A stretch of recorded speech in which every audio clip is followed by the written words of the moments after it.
Okay. So, welcome everyone to our October Tech Bite. Just a few more left in the year. Um, Today's topic is the end user. So, last month, today's topic is the end user experience in Harmony Email.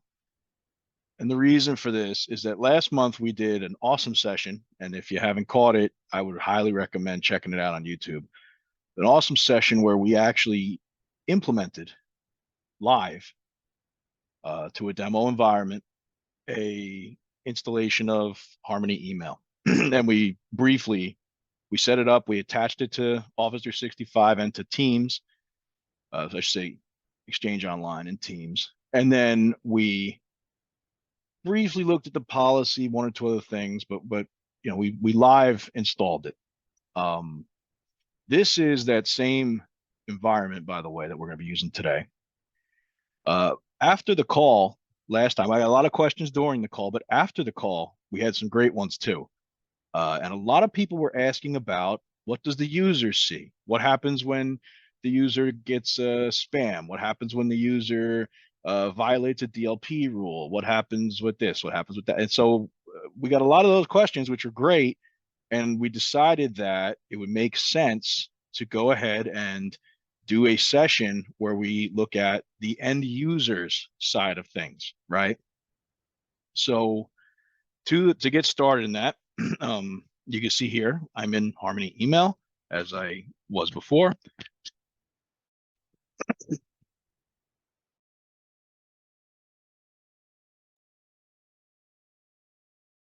And as you can see, I have some events recently. I have a few things. That's from me playing around in here. What I want to start on is I want to show inside the policy when we talk about what we're going to see here. We have a prevent for threat prevention, which includes spam, right? It's in prevent mode, so it's going to stop it from coming, right? And the DLP is in detect mode. And we'll dive into that in a second. But just looking quickly at the threat prevention side, you see here, we have a lot of options for the various type of emails that a user might come up to, right? So as an example, for phishing, right, there are many options, right? We could have it where the user receives the email and Checkpoint appends a warning to the email that says, hey, this looks like phishing. We could send it to the quarantine and the user is allowed to restore the email if they so choose. Also, and this is what's currently the setting, we could send it to quarantine and the user must make a request to the admin and the admin makes a decision, right? This is the recommended one, I would say. We also can have the quarantine and the user does not get alerted, right? Could also send it to junk. We could do nothing. So there's a lot of different options, right? And we can use it for phishing and also for suspected phishing, right? So in this case, if a email is suspected of being phishing, but we aren't sure, the email gets appended with a warning. Hey, this looks like phishing. This could be dangerous. We recommend not opening the links in here. If you may not trust your users or so forth, I would suggest doing something a little more strict, like send it straight to quarantine and either allow them to request or allow them to do it themselves.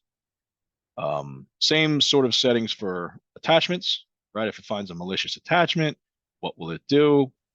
Roughly the same settings are available. Password protected attachments, and we're going to see an example of this today. Checkpoint needs to unzip the file just like everybody else does to see what's actually in it, right?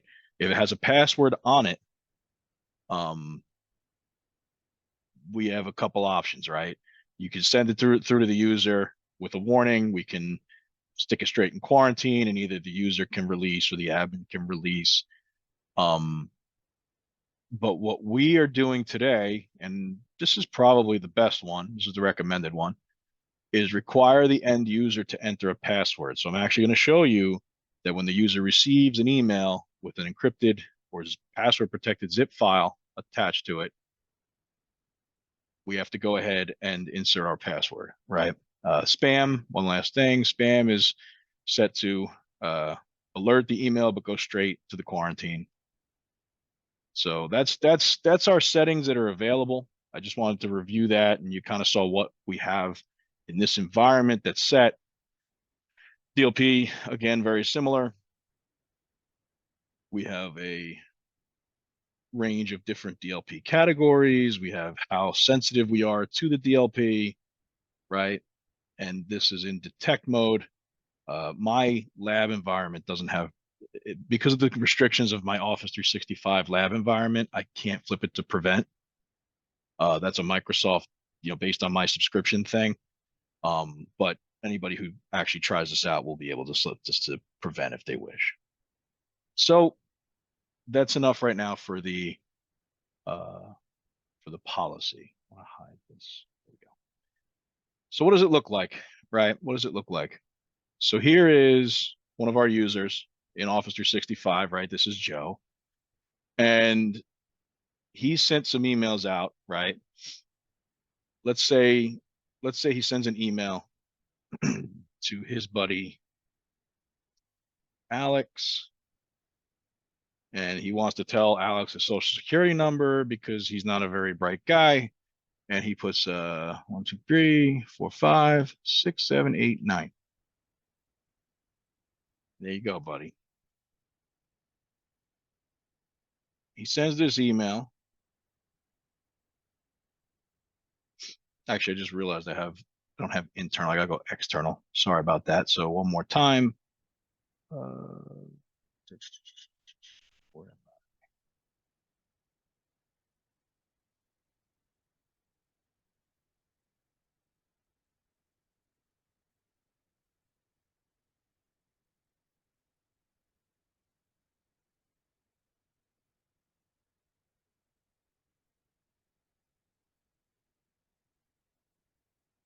so it's an external DLP.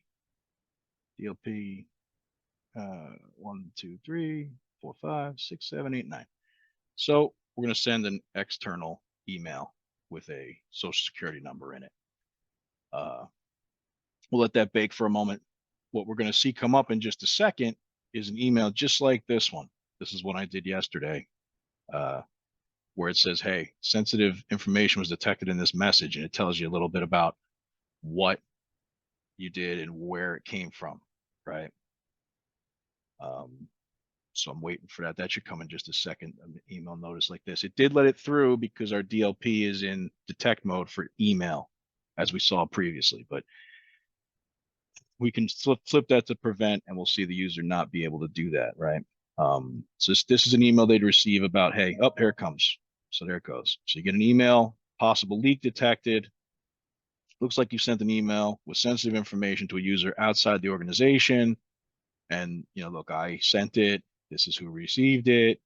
And it tells you the category of what was sent, right? So user gets a warning here. If it was in prevent mode, it would stop it, and it would get a same email that says, we've prevented you from sending the following. The other thing while I'm in here, I've been sending spam email to this account, right? So what you could actually see is here is the report that comes daily of spam emails, right? And you could literally see, hey, here's the attachments, etc., right? I'm going to go over to the other inbox of my user to show you his, because he's got more interesting stuff in there. So that's some of the things that come in our workflow, right?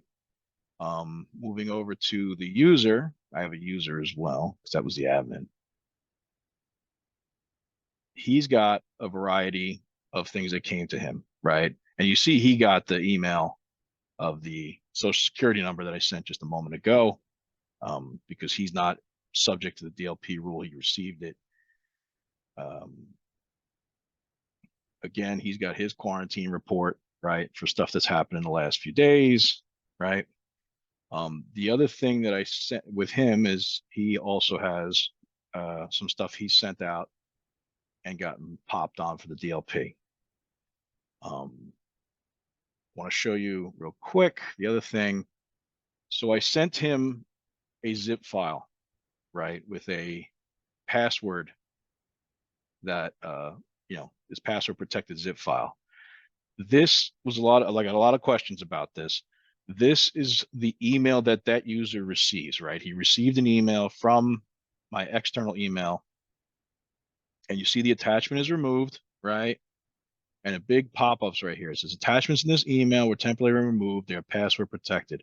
To retrieve the attachments, click here and enter their passwords. Because of the settings we saw a moment ago, the user clicks here, right?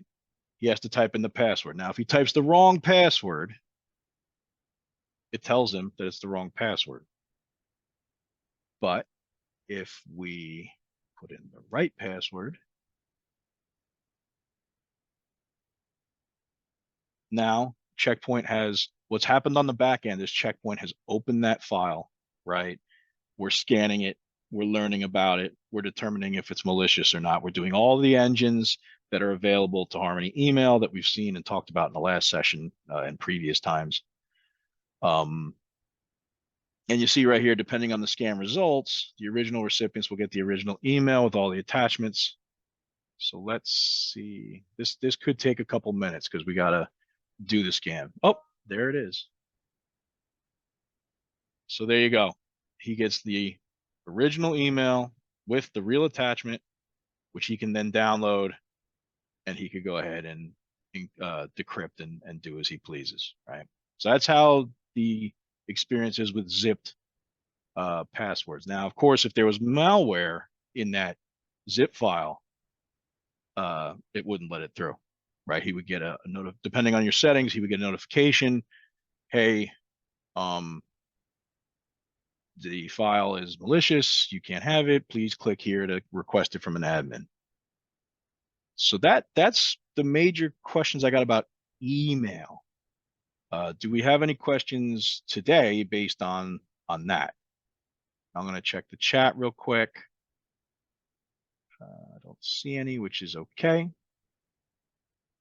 So that's kind of what I wanted to show today. The only other thing is, again, the admin can see the admin from for Harmony email can see all this, right? And also has the ability to release all these things or do as they see fit, right?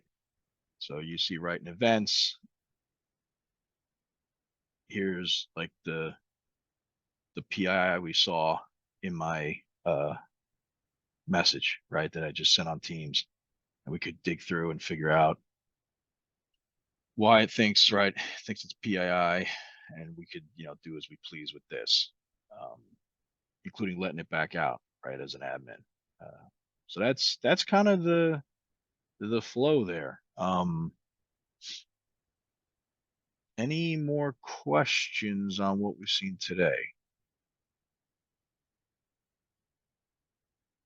Oh, got a good one. So someone asked, how does this work on Google? And the answer is that it's basically the same look and feel, right? You get the same email if you have a DLP violation with Google.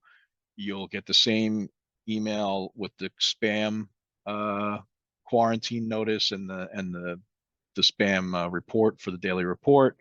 So it really is pretty much identical. It's just, looks like Google, obviously. And from in here for the Harmony admins, uh, it's all the same, right? It looks identical. It's all, you'll see in here that we have, these are the services we have attached. If Google was here, it would be just next to it.